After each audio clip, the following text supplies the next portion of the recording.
Hello, and welcome to this quick crash course on completing your manuscript. And this video is especially for my aspiring writers. If you're an aspiring writer, you can attest to the fact that it's always way easier to have the idea in your head that I want to write a book, and then when you actually start writing along the line, you find out that, oh, it's actually not as easy. Maybe you have that plan in your head that, oh, by in the next 3 months, 6 months, 1 year, even, or 1 month, I'm going to be done with this writing. And then it's taking forever. In fact, I've had a couple of people ask me that, how long did it take you to complete your book, Brimstones and Rainbows? Um, Given that you had a 9 to 5 and all of that. So I decided to put this video together to answer some of those questions, as well as to share my own experiences. So the first thing I'm going to say is that know your subject. Know your subject.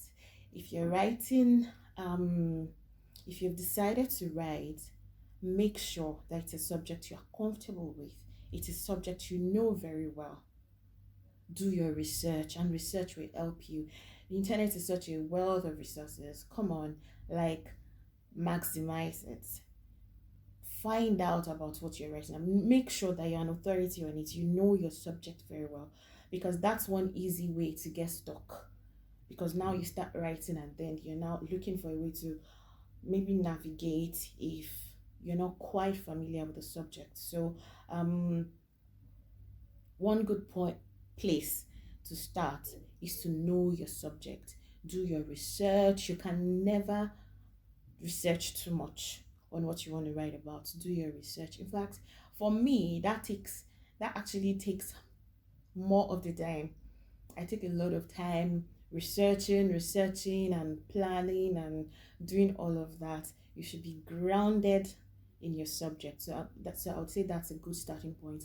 What are you writing about? Know your subject, and you will know what speaks to you, what subject speaks to you, what subjects are you interested in, what will you be passionate about writing about. Because if you don't have the passion as the writer, then your readers will not even be able to catch that, like catching feelings. They will catch nothing, because you're not coming through to them. You will not be able to come through to them.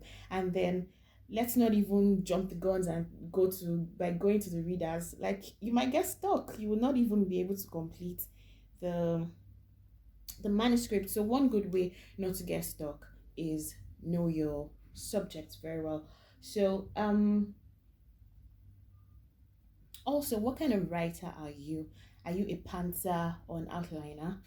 So as a pantser, some people just say, oh, I want to write on this. They've done their research, they have the story in their head, and they just write. They just, today they pick up their whatever they're writing with, and then they write, and tomorrow they just go from there.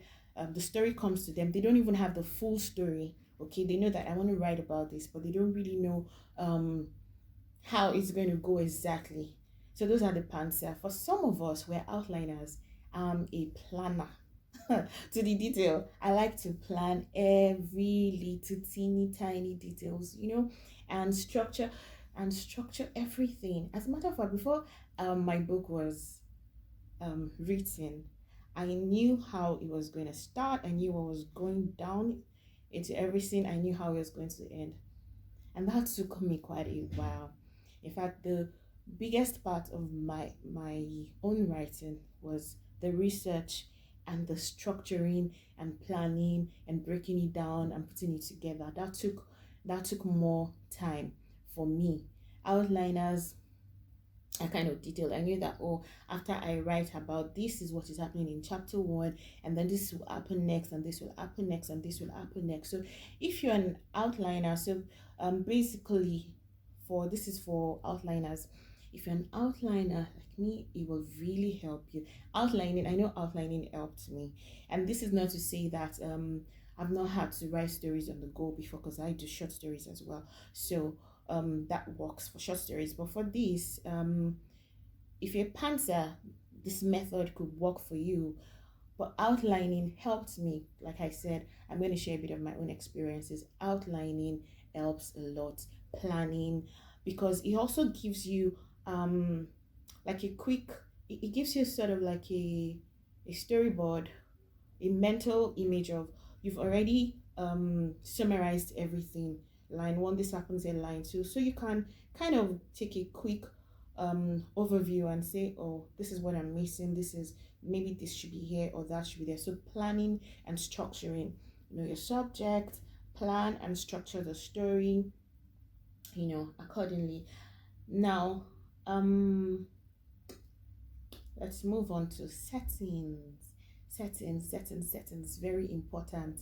So I would say that this is probably something you need to do simultaneously with structuring your story. First of all, you need to understand the timing and location of your story. Okay? Did this happen in the 1920s or in the 1960s? You need to understand that. What events happened then? Where's the location? That will also determine the kind of language you will use, what kind of slangs they were using there, what kind of food were they eating, then how were they dressing at that particular point in time. So your plot setting, your setting is very important, the time and the location of the events you're writing about, the language of the event. Then we move to character development. Develop the character to suit or to align with the time, the location, the language. So if your character lived in was born and bred in a rural area, she's probably going to be not going to be talking like this or using certain slangs like duh, So your character development has to be believable. It has to align with the old timing and location. When did this happen? Where did this happen? What were they wearing then? I'm not going to say that maybe somebody like that is wearing like Prada shoes, or just to make sure that everything checks out, while you're planning and structuring your book. Another thing you need to take note of is defining your audience. Who are you writing for? Okay, if I'm writing a book for children, I'm going to communicate with them in a language that they will understand easily. So who's your audience? Have your audience in mind when you're writing. Have your audience in mind when you're writing your book. For every good plot, you have to have a conflict and conflict resolution. What's the conflict of the book? Conflict, is that tussle, is what makes your story interesting. What's the conflict? What's this about? What's the, it gives your story ginger. What's the conflict? What are we working towards? Your story must not be flat. Your story you're writing must not be flat. You have to, conflict. Then what's the conflict resolution? The plot, the plot twist. So those are things that you should consider when you're writing. Now, another thing that helps in completing your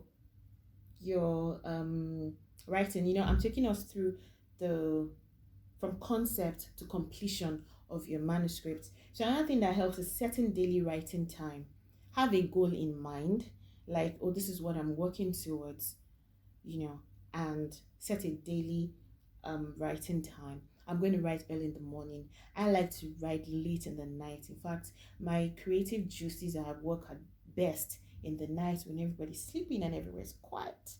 And then I get to my thing and I'm lost. I can work all night. So what writing time works for you? Have a daily writing time, and say that, oh, I'll write 1,000 words every day. I want to write 500 words every day, 300 words every day. I want to be done with this in 6 months, or having that sort of gives you a guide. I'm not saying that you would always stick to it, because sometimes you will be able to meet up with that goal, sometimes you won't, but it sort of guides you. It sort of guides you through, so that, oh, I need to meet up with my 1,000. Another thing is that you can actually stifle your creativity if you know that. So if it's not flowing that way, just flow with it. But it's always good to at least set a goal for yourself. If it stifles your creativity, maybe just ditch it, but just have something at the back of your mind that this is what I'm working towards. It's always good to have a goal in mind or something you're working towards. Yeah, another thing I would say is that a lot of times aspiring writers worry a lot about the perfection, how it looks. Forget that thing. Focus on completion rather than perfection. Okay, focus on completing that manuscript, because when you are done with the manuscript, you are not go back and start editing and polishing and polishing and polishing the work. Trust me, nobody gets it the first time. For my book, I think I must have done like 5 drafts, and then before the publishers now went through their own phases, maybe we did like several edits, before we came to like the final draft and all of that. So always focus on completion. Get the story down first, okay? And then the polishing will come thereafter. So I hope I hope you've been able to get 1 or 2 things from these few points. Like I said, it's a crash course. It's not I probably left out some points. At this point you probably discover some at your own time, but I feel like these few points at least to help us. And I can run through again. Know your subject. Make sure that you're writing on the subject that you're familiar with, and you've done your background work on structure. Focus on your plot setting, your character setting. Set a deadline for yourself, and a daily writing time. Focus on completion over perfection, and then you polish thereafter. And if you're able to stick with this, hopefully you'll be able to get to the completion of your project. And for everybody writing, I want to encourage you, don't be discouraged. Keep writing, keep doing what you're doing. It might take a few months, it might take a year, it might take 2 years, but don't give up on it. So I hope this video has been helpful to you one way or another. If you have questions, you can reach out to me via DM on my page, and I'll try to respond to your questions. From time to time as well, I'll be putting up crash courses like this on writing. Up next, maybe I'll do one on publishing and share my experience, with publishing and all of that. And I wish you all the best in your writing career. Bye for now.